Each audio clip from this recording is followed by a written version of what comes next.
Hey everybody, I'm back. You're back. We're all back again for another week of small groups. I hope it's been a good experience for you so far. And I hope it's been a great Lent for you. And that this whole theme of forgiveness has really been something for all of us to reflect on, going way back to our parish mission. Up until now, we've had a lot to think about. Our gospel today is a little bit different in that it's not from the Gospel of Luke. We kind of leave Luke for a week and we go into the Gospel of John for the great story of Jesus with the woman caught in adultery, which is always kind of an interesting story. A group of scribes and Pharisees bring a woman who's been caught in the very act of adultery. I don't know, like, what they do, get tipped off or something? I don't know how they found that out. But anyway, so they bring the woman, and you can just see they're just treating her not like a person. And they want to know what Jesus says. They know what's in the law. The law says that we need to stone her. And so Jesus goes down into the dirt. This is such an interesting detail, right? Let me just read it to you. So teacher, this woman was caught in the very act of committing adultery. Now the law of Moses, he commanded us to stone each woman. What do you say? And Jesus bends down and begins to write on the ground with his finger. But when they continued asking him, this is an interesting little detail. When they continued asking him, it's like he wasn't going to say anything. He's just doodling in the sand or whatever he's doing. We'll never know. When they continued asking him, then he speaks and says, let the one among you who's without sin cast the first stone. Almost like he's like, you guys wrestle with this. What's the right thing to do here? And I think he does that with us too.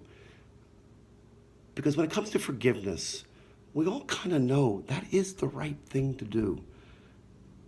Even when we resist it and even when we don't want to do it, we kind of know that's the thing to do. The thing to do is to forgive. The only thing that's going to heal this relationship that's been hurt or broken, or the situation which is broken, what's going to heal it is when somebody says, I forgive you. Or when somebody says, I'm sorry. When there is a reconciliation. We get nothing from the woman. I mean, at this point, she doesn't say anything. She doesn't say she's sorry for anything. Everyone leaves. Jesus says, has no one condemned you? She says, no one, sir. Neither do I, he says. Go and sin no more.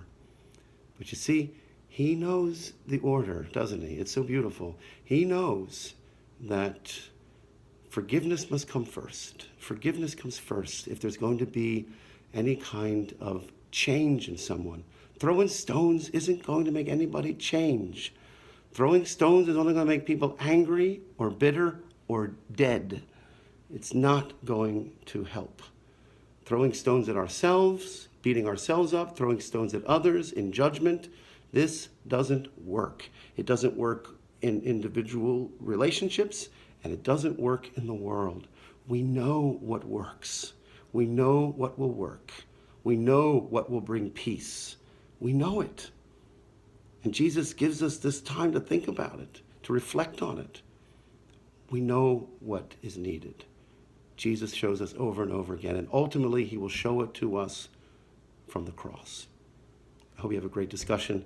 Just a quick reminder, I'm giving a little bit of a talk this week on the Triduum on the 10th, April the 10th. If you can make that, that'd be great.